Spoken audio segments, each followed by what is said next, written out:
ध्यानं प्रवक्ष्यामि शृणु सर्वाङ्गसुन्दरि यत्कृतं देवदेवेन ध्यानं हनुमतः प्रियं पञ्चवक्त्रं महाभीमं त्रिपञ्चनयनैर्युतं बाहुभिर्दशभिर्युक्तं सर्वकामार्थसिद्धिदं पूर्वं तु वानरं वक्त्रं कोटिसूर्यसमप्रभं दंष्ट्राकरालवदनं भ्रुकुटीकुटिलेक्षणम् अस्यैव दक्षिणं वक्त्रं नारसिंहं महाद्भुतम्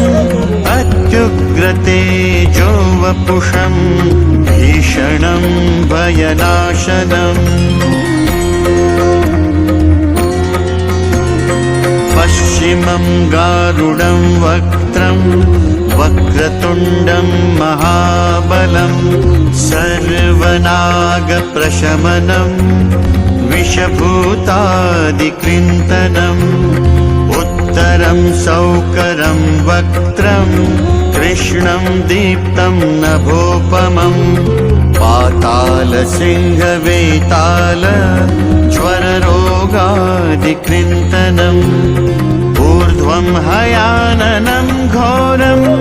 दानवान्तकरं परं येन वक्त्रेण विप्रेन्द्र तारकाख्यं महासुरम् जघाञ्चरणं तत्स्यात् सर्वशत्रुहरं परं ध्यात्वा पञ्चमुखं रुद्रम् हनुमन्तं दयानिधिम् खड्गं त्रिशूलं खट्वाङ्गं पाशमङ्कुशपर्वतं मुष्टिं कौमोदकीं वृक्षं धारयन्तं कमण्डलुं भिन्दिपालं ज्ञानमुद्रां दशभिर्मुनिपुङ्गवम् एतान्यायुधजालानि धारयन्तं भजाम्यहम् प्रेतासनोपविष्टं तं सर्वाभरणभूषितं दिव्यमाल्याम्बरधर दिव्यगन्धानुलेपनम्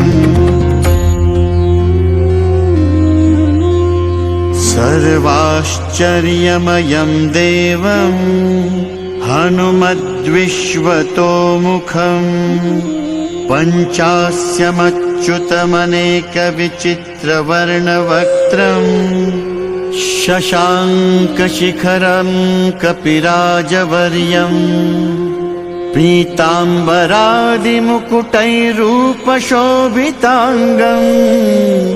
पिङ्गाक्षमाद्यमनिशं मनसा स्मरामि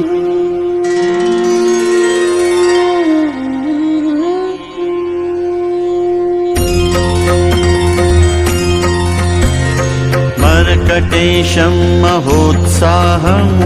सर्वशत्रुहरं परं शत्रुसंहार मां रक्ष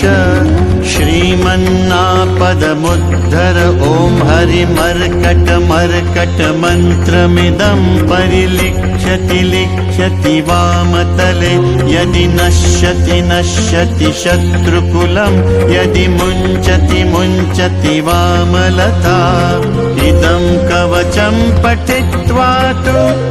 महाकवचं पठेन्नरः एकवारं जपेत् स्तोत्रं सर्वशत्रुनिवारणम् द्विवारं तु पठेन्नित्यं पुत्रपौत्रप्रवर्धनम् त्रिवारं च पठेन्नित्यं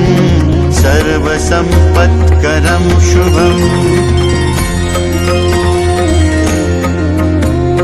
चतुर्वारं पठेन्नित्यं सर्वरोगनिवारणम् पञ्चवारं पठेन्नित्यं सर्व सर्वलोकवशङ्करम्